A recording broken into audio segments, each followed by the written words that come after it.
नमस्कार दोस्तों, स्वागत है आपका अपने channel best knowledge in Hindi में।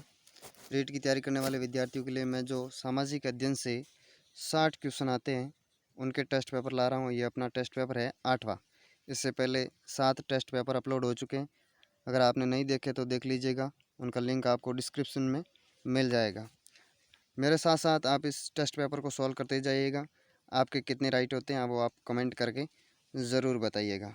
हमारे चैनल पर पहली बार विज़िट कर रहे हो तो चैनल को सब्सक्राइब कर लो और वीडियो को लाइक और शेयर ज़रूर करें। चलिए शुरू करते हैं आज का टेस्ट पेपर। पहला क्वेश्चन देखिए, राजस्थान के गांधी के नाम से प्रसिद्ध है। राजस्थान का गांधी किसे कहा जाता है वो आपको बताना है। स्वामी गोपाल दास, हरिभा उपाध्याय, गोकुल भाई भट्ट या जय नारायण व्यास। तो इसका राइट आंसर हो जाएगा सी, गोकुल भाई भट्ट। इनको कहा जाता है राजस्थान का गांधी। ये हैं राजस्थान के गांधी के नाम से प्रसिद्ध। इसके अलावा आप याद रखिएगा कि गोकुल भाई भट्ट को तो कहा जाता है राजस्थान का गांधी। मेवाड़ का गांधी कहा जाता है किसको? माणिक्यलाल वर्मा को। वागड़ का गांधी कहा जाता है भोगीलाल पांड्या को। और चिड़ावा का गांधी कहा जाता है प्यारेलाल गुप्ता को। और मारवाड़ का युवा गांधी कहा जाता है अशोक गहलोत को। तो इतना आप ध्यान में रखिएगा। चलिए नेक्स्ट क्वेश्चन पे,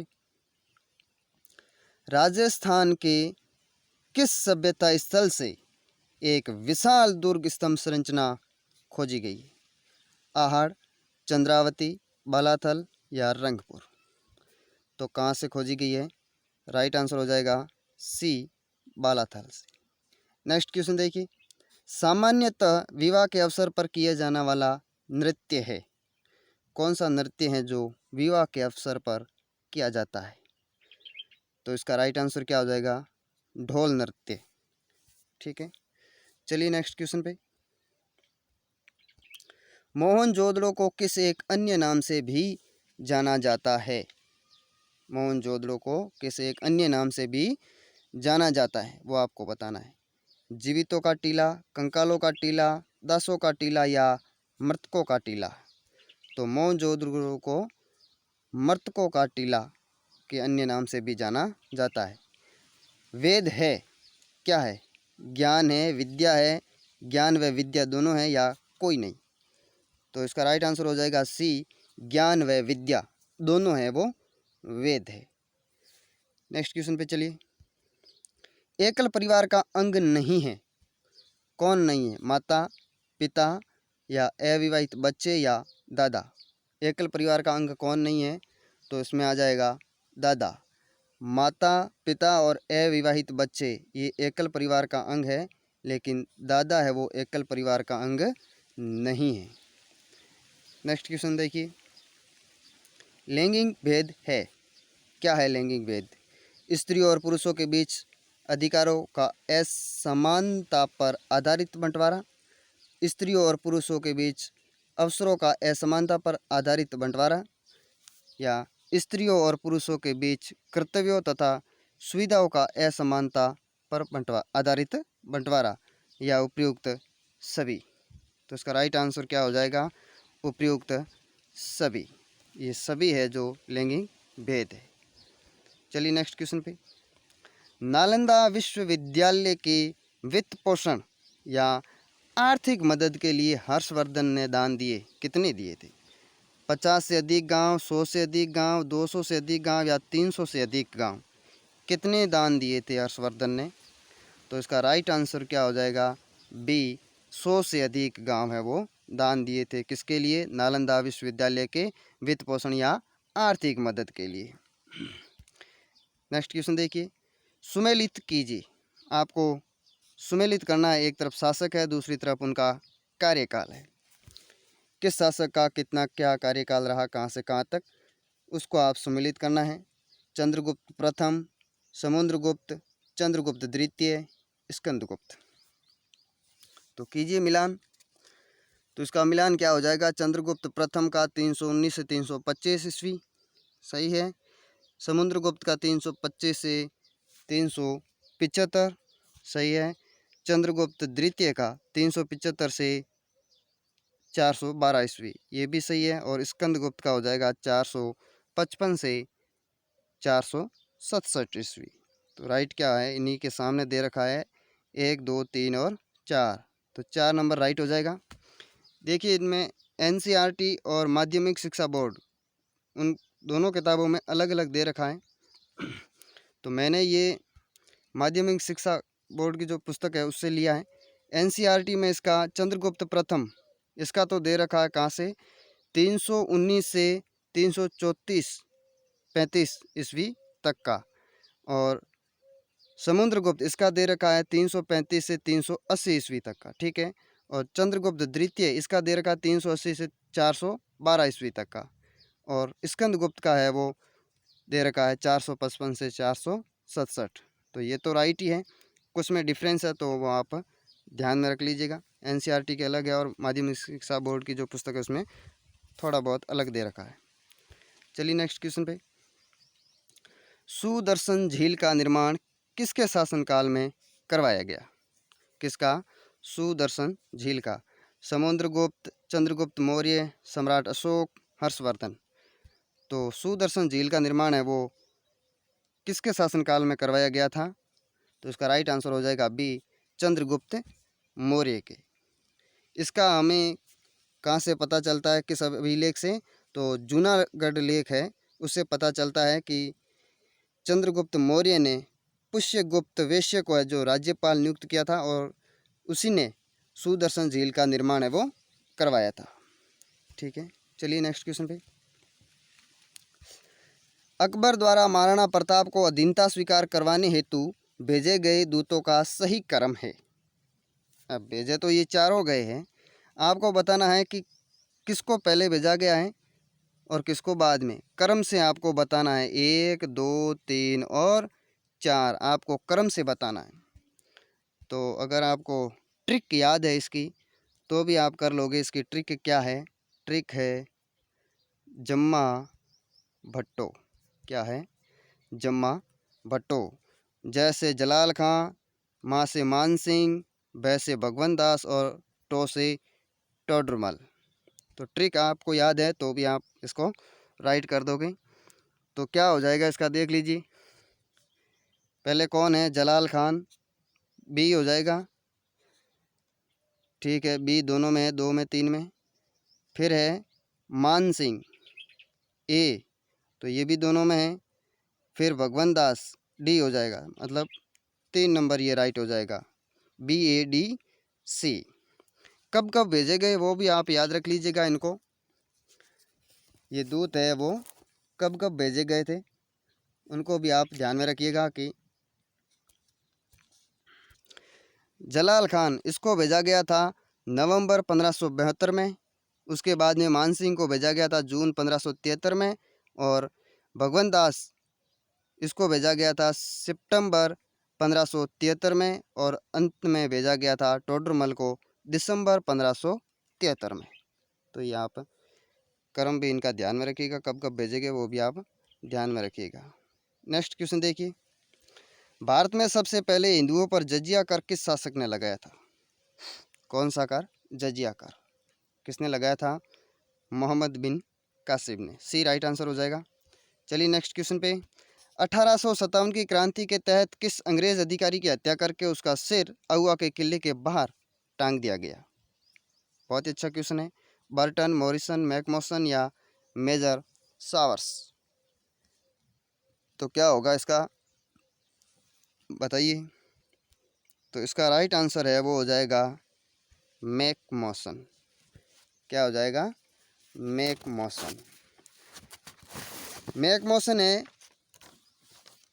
वो एक युद्ध होता है 1857 की क्रांति के तहत। किसके बीच में? आउवा के ठाकुर है कुशाल सिंह चंपावत, व अंग्रेज अधिकारी होता है जॉर्ज पैट्रिक लॉरेंस के मध्य। उस युद्ध में भाग लेने के लिए आता है कौन? मैकमोसन। मैकमोसन कौन है?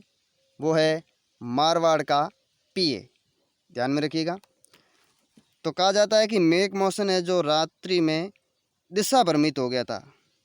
और दिशा भ्रमित होने के कारण वो अंग्रेज शिविर में जाने की बजाय भारतीय शिविर में पहुंच गया था, जहां पर भारतीय सैनिकों ने उसकी हत्या करके उसका सिर काट करके आउवा के किले के बाहर टांग दिया था। तो इतना आप उनके बारे में ध्यान में रखिएगा। चलिए नेक्स्ट क्वेश्चन पे। मद्रास प्रेसिडेंसी में भू राजस्व की रेत रैयतवाड़ी है, ये रेत वाली नहीं है, रैयतवाड़ी प्रथा लागू करते समय भारत का गवर्नर जनरल कौन था? कौन था? Lord Munro, Lord William Bentinck, Lord Wellesley या लॉर्ड नॉर्थब्रुक? तो इसका राइट आंसर क्या हो जाएगा? सी हो जाएगा, लॉर्ड वेलेजली। ठीक है, नेक्स्ट क्वेश्चन देखिए। वह सूफी संत कौन था जो यह मानता था कि भक्ति संगीत ईश्वर के निकट पहुंचने का मार्ग है? मोइनुद्दीन चिश्ती, बाबा फरीद, सैयद मोहम्मद, शाह आलम बुखारी? राइट आंसर हो जाएगा ए, मोइनुद्दीन चिश्ती। नेक्स्ट क्वेश्चन देखिए। निम्नलिखित घटनाओं को उनके काल क्रमानुसार व्यवस्थित कीजिए तथा नीचे दिए गए विभिन्न कूटों में से सही उत्तर का चयन करना है आपको। ठीक है, गोलमेज सम्मेलन, Gandhi Irwin pact, Poona pact, सविनय अवज्ञा आंदोलन। तो जो सबसे पहले हुआ उसको पहले रखिए, उसके बाद में रखिए, क्रमानुसार आप व्यवस्थित कीजिए। तो इसका क्या हो जाएगा? सबसे पहले हो जाएगा इसमें सविनय अवज्ञा आंदोलन, जो कब हुआ था? 6 अप्रैल 1930 को। उसके बाद में होगा प्रथम गोलमेज सम्मेलन, कब? 12 नवंबर 1930 से 19 जनवरी 1931 तक। उसके बाद में हो जाएगा गांधी इरविन पैक्ट, यानी कि गांधी इरविन समझौता। ये कब हुआ था? 5 मार्च 1931 को। उसके बाद में पूना पैक्ट, यानी कि पूना समझौता, ये हुआ था कब? 25 सितंबर 1932 को। किसके बीच में? गांधी जी और डॉक्टर भीमराव अंबेडकर के बीच में। तो मिलान कीजिए, पहले क्या आएगा? डी, उसके बाद में ए, उसके बाद में बी, उसके बाद में C. D A B C, D A B C, 3 number ये राइट हो जाएगा। ठीक है, चलिए नेक्स्ट क्वेश्चन पे। Poverty and un British rule in India नामक प्रसिद्ध पुस्तक किसके द्वारा लिखी गई? महात्मा गांधी द्वारा, स्वामी दयानंद सरस्वती द्वारा, एनी बेसेंट द्वारा या दादा भाई नौरोजी द्वारा? तो poverty and un British rule in India वो है दादा भाई नौरोजी की पुस्तक। ठीक है, इनके द्वारा लिखी गई थी। नेक्स्ट क्वेश्चन देखिए। 86वें संविधान संशोधन अधिनियम से पूर्व 14 वर्ष तक के बालकों को निःशुल्क व अनिवार्य प्राथमिक शिक्षा प्रदान करने के लिए राज्य को निर्देश संविधान के किस अनुच्छेद में दिया गया है? कब? 86वें संविधान संशोधन अधिनियम से पूर्व की बात है, ये उससे पहले की बात है। तो कब दिया गया, किस अनुच्छेद में दिया गया था, वो आपको बताना है। तो इसका राइट आंसर क्या हो जाएगा? बी, अनुच्छेद 45 में। नेक्स्ट क्वेश्चन देखिए। संविधान के किस अनुच्छेद में प्रधानमंत्री की नियुक्ति का प्रावधान है? कौन सा संविधान का अनुच्छेद है जिसमें प्रधानमंत्री की नियुक्ति का प्रावधान किया गया है? तो इसका राइट आंसर क्या हो जाएगा? बी, अनुच्छेद 75 1 में। ठीक है, नेक्स्ट देखिए। राज्य योजना बोर्ड का अध्यक्ष होता है, राज्य योजना बोर्ड का अध्यक्ष कौन होता है? राज्यपाल, मुख्यमंत्री, मुख्य सचिव, उच्च न्यायालय का मुख्य न्यायाधीश? तो इसका राइट आंसर हो जाएगा बी, मुख्यमंत्री। चलिए नेक्स्ट क्वेश्चन पे। राजस्थान सरकार ने राजस्व से विभिन्न मामलों के लिए पंचायत स्तर पर किसे लोक सुनवाई अधिकारी के रूप में अधिसूचित किया है? पटवारी को, सरपंच को, ग्राम सेवक को या वार्ड पंच को?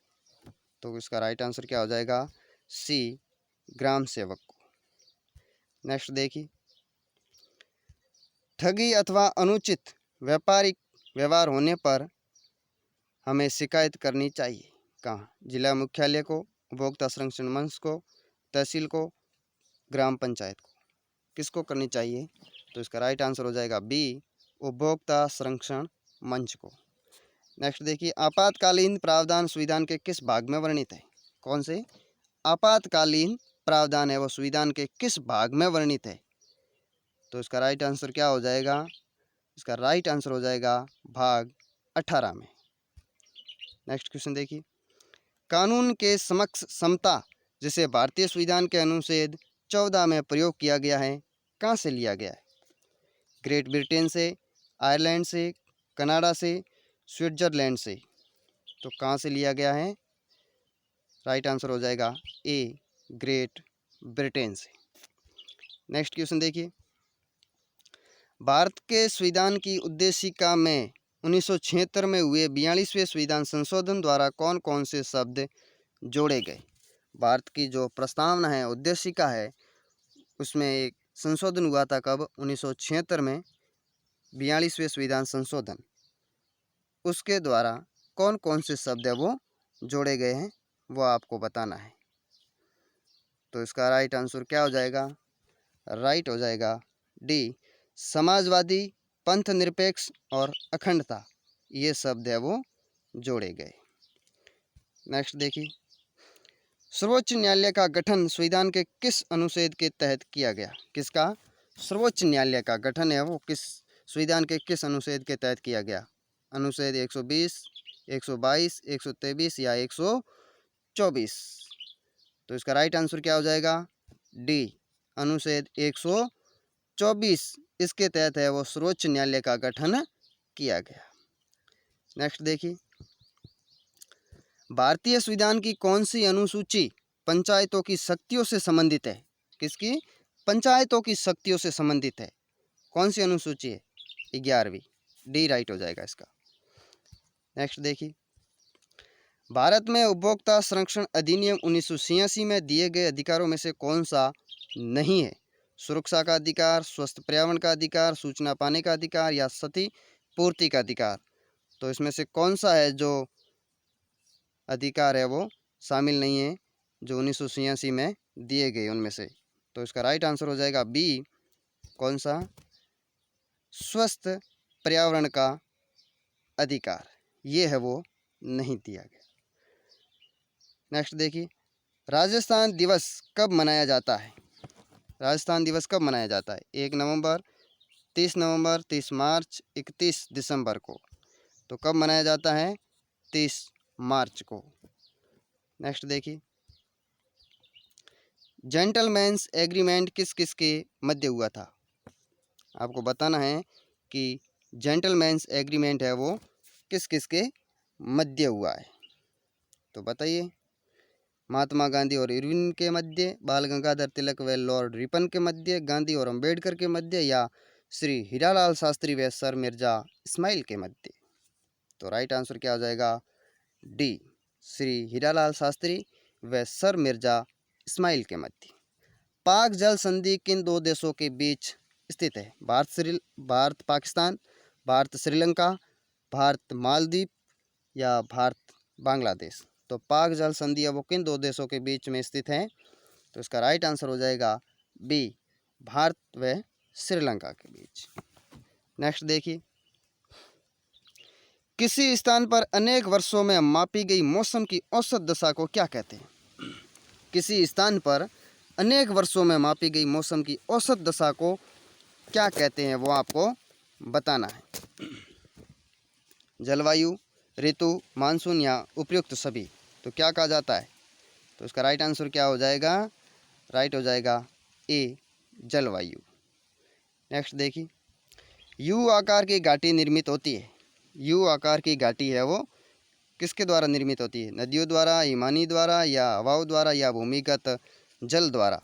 राइट आंसर हो जाएगा बी, हिमानी द्वारा। निम्न में से कौन सा कोयला उत्पादक क्षेत्र नहीं है? रानीगंज, बोकारो, नवेली या झरिया? तो इसका राइट आंसर क्या हो जाएगा? बी, बोकारो, ये है जो कोयला उत्पादक क्षेत्र नहीं है।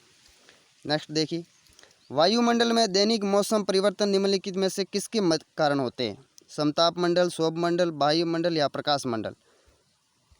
तो वायुमंडल में दैनिक मौसम परिवर्तन किसके कारण होते हैं? शोभ मंडल के कारण। चलिए नेक्स्ट क्वेश्चन पे। कौन सा युग्म, युग नहीं है, युग्म सही सुमेलित नहीं है? जलोढ़ उत्तर प्रदेश, काली मिट्टी महाराष्ट्र, लाल और पीली मिट्टी तमिलनाडु, लेटेराइट मिट्टी पंजाब। तो कौन सा सही सुमेलित नहीं है वो आपको बताना है। तो जलोढ़ है वो उत्तर प्रदेश में पाई जाती है, काली मिट्टी महाराष्ट्र में सही हो जाएगा, लाल और पीली मिट्टी तमिलनाडु में ये सही हो जाएगा, लेकिन लेटेराइट मिट्टी पंजाब में ये गलत हो जाएगा। लेटेराइट मिट्टी कहाँ कहाँ पाई जाती है? तो लेटेराइट मिट्टी है वो कर्नाटक, केरल, तमिलनाडु, मध्य प्रदेश, पश्चिम बंगाल, उड़ीसा और असम, इनके पहाड़ी क्षेत्रों में पाई जाती है। कौन सी? लेटेराइट मिट्टी।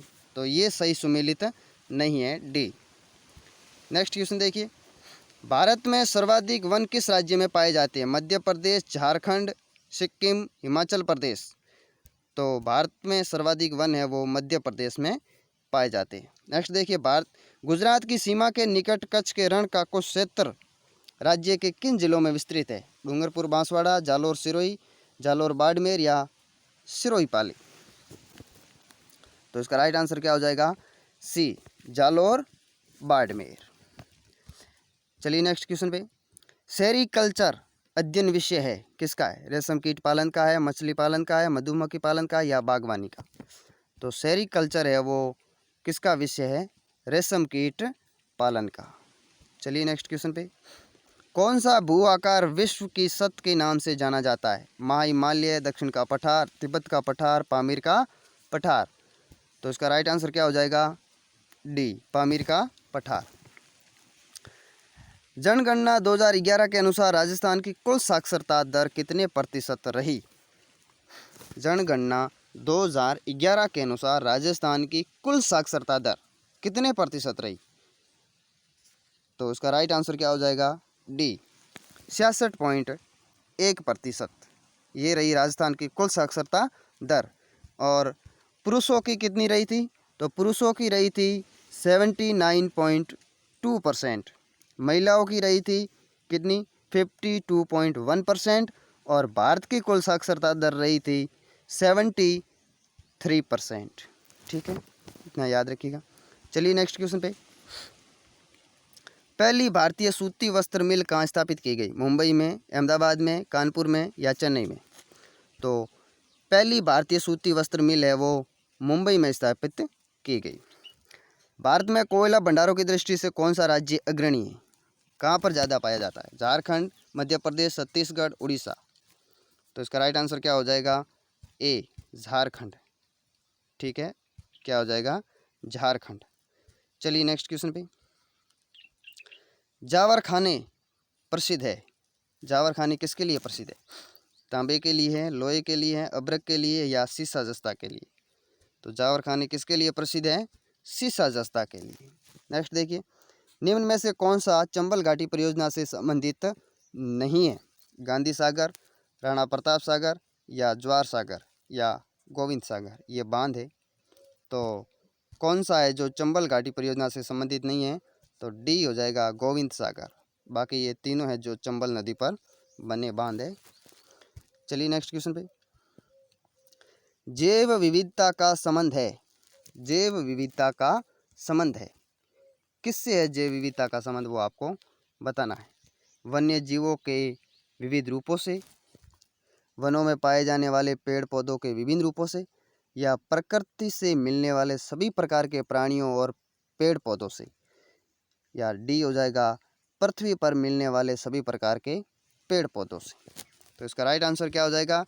सी, प्रकृति से मिलने वाले सभी प्रकार के प्राणियों और पेड़ पौधों से। ये है जैव विविधता का संबंध। नाबार्ड की स्थापना का उद्देश्य मुख्य रूप से है क्या? नाबार्ड की स्थापना का मुख्य उद्देश्य क्या है? सहकारी बैंकों का संचालन करना, कृषि में संस्थागत साख का विकास करना, आयात निर्यात साख उपलब्ध करवाना या उपयुक्त सभी। तो नाबार्ड का मुख्य उद्देश्य क्या है? कृषि में संस्थागत साख का विकास करना। ठीक है, और नाबार्ड का फुल फॉर्म भी आप ध्यान में रखिएगा, क्या होता है? National bank for agriculture and rural development. एक बार फिर सुन लीजिए, नाबार्ड की full form national bank for agriculture and rural development. ठीक है, तो ये भी पूछ ली जाती है, तो ध्यान में रखिएगा। चलिए नेक्स्ट क्वेश्चन पे। राजस्थान का सर्वाधिक फेल्सपार किस जिले से प्राप्त किया जाता है? जयपुर, अजमेर, कोटा, भीलवाड़ा। तो राजस्थान का सर्वाधिक फेल्सपार किस जिले से प्राप्त किया जाता है? तो इसका राइट आंसर हो जाएगा बी, अजमेर से। ठीक है, नेक्स्ट देखिए, परंपरागत ऊर्जा के स्रोत में किसे शामिल नहीं करेंगे? जल विद्युत को, आणविक ऊर्जा को, सौर ऊर्जा को या तापीय विद्युत को? तो परंपरागत ऊर्जा के स्रोत में किसे शामिल नहीं करेंगे? सौर ऊर्जा को। ये परंपरागत नहीं है, ये गैर परंपरागत ऊर्जा के स्रोत में आती है। कौन सी? सौर ऊर्जा। चलिए नेक्स्ट क्वेश्चन पे। निम्न में से किस योजना में राजस्थान सरकार अनुसूचित जाति व जनजाति के अभ्यर्थियों को अखिल भारतीय सिविल सेवा परीक्षा और राज्य सिविल सेवा परीक्षा पास करने पर वित्तीय प्रोत्साहन देती है? किस योजना में? पालनहार योजना, स्वयं सिद्ध योजना, विश्वास योजना या अनुप्रति योजना? तो इसका राइट आंसर क्या हो जाएगा? डी, अनुप्रति योजना। नेक्स्ट देखिए, यहाँ से शुरू होते हैं शिक्षण विधियों के क्वेश्चन। सामाजिक अध्ययन के क्षेत्र में किस विषय को सम्मिलित नहीं किया जा सकता? समाजशास्त्र को, जीव विज्ञान को, नागरिक शास्त्र को या भूगोल को? तो सामाजिक अध्ययन के क्षेत्र में किस विषय को सम्मिलित नहीं किया जा सकता? जीव विज्ञान को। इसको है जो सामाजिक अध्ययन के क्षेत्र में शामिल नहीं किया जा सकता। चलिए नेक्स्ट क्वेश्चन पे। अधिगम परिस्थिति का निर्माण करने का आधार है क्या है? मूल्यांकन, सहायक सामग्री, शिक्षण विधि या उद्देश्य? तो अधिगम परिस्थिति का निर्माण करने का आधार क्या है? शिक्षण विधि। ठीक है, चलिए नेक्स्ट क्वेश्चन पे। कक्षा शिक्षण में श्रव्य दृश्य सामग्री के प्रयोग का सबसे बड़ा लाभ है कि क्या? छात्रों को पुस्तकीय ज्ञान पर निर्भर नहीं रहना पड़ता, सीखना सरल और रोचक हो जाता है, छात्रों को कम अध्ययन करना पड़ता है या सीखने का सारा उत्तरदायित्व है वो छात्र पर रहता है?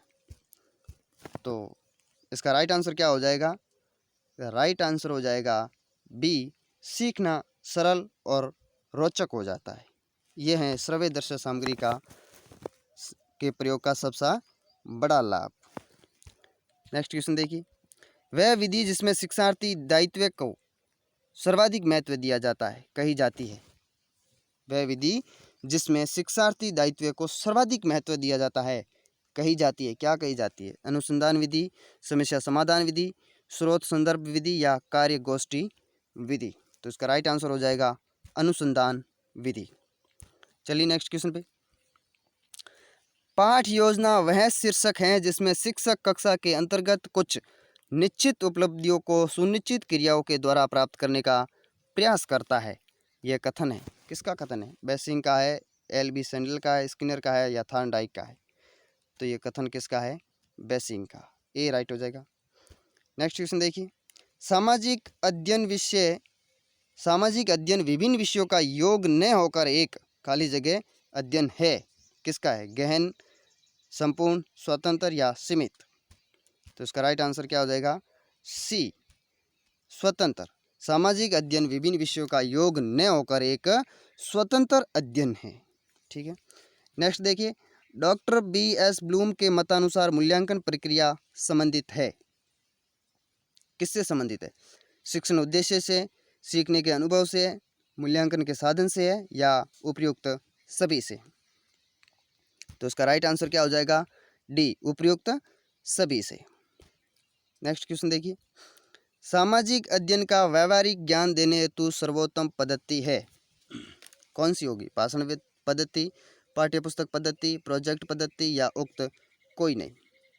तो इसका राइट आंसर क्या हो जाएगा?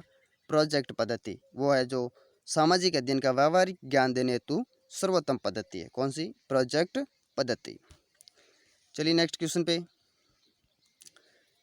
श्रव्य दृश्य साधनों द्वारा सामाजिक अध्ययन में किस प्रकार के अनुभव प्राप्त किए जा सकते हैं? प्रत्यक्ष, अप्रत्यक्ष या ए एवं बी दोनों या उक्त कोई नहीं? तो दृश्य श्रव्य साधनों द्वारा है सामाजिक अध्ययन में प्रत्यक्ष और अप्रत्यक्ष दोनों प्रकार के अनुभव है वो प्राप्त किए जा सकते हैं। तो इसका राइट आंसर क्या हो जाएगा? सी। नेक्स्ट और अंतिम क्वेश्चन देखिए, परीक्षा पद्धति का प्रयोग प्रारंभिक रूप में किस विषय के अध्ययन हेतु किया गया था? भौतिक विज्ञान, पर्यावरण विज्ञान, राजनीति विज्ञान या सामाजिक विज्ञान? तो परीक्षा पद्धति का प्रयोग है वो प्रारंभिक रूप में भौतिक विज्ञान विषय के अध्ययन हेतु किया गया था। ए राइट हो जाएगा इसका। तो ये 60 क्वेश्चन थे। आपके कितने राइट होते हैं वो आप कमेंट करके ज़रूर बताइएगा। और इससे पहले आपने जो 7 टेस्ट पेपर है वो नहीं देखे हैं तो उनको देख लीजिएगा। और हमारे चैनल पर आप पहली बार आ रहे हो तो चैनल को सब्सक्राइब कर लो और नोटिफिकेशन बेल को ऑन कर दो, और वीडियो को लाइक और शेयर ज़रूर कीजिएगा।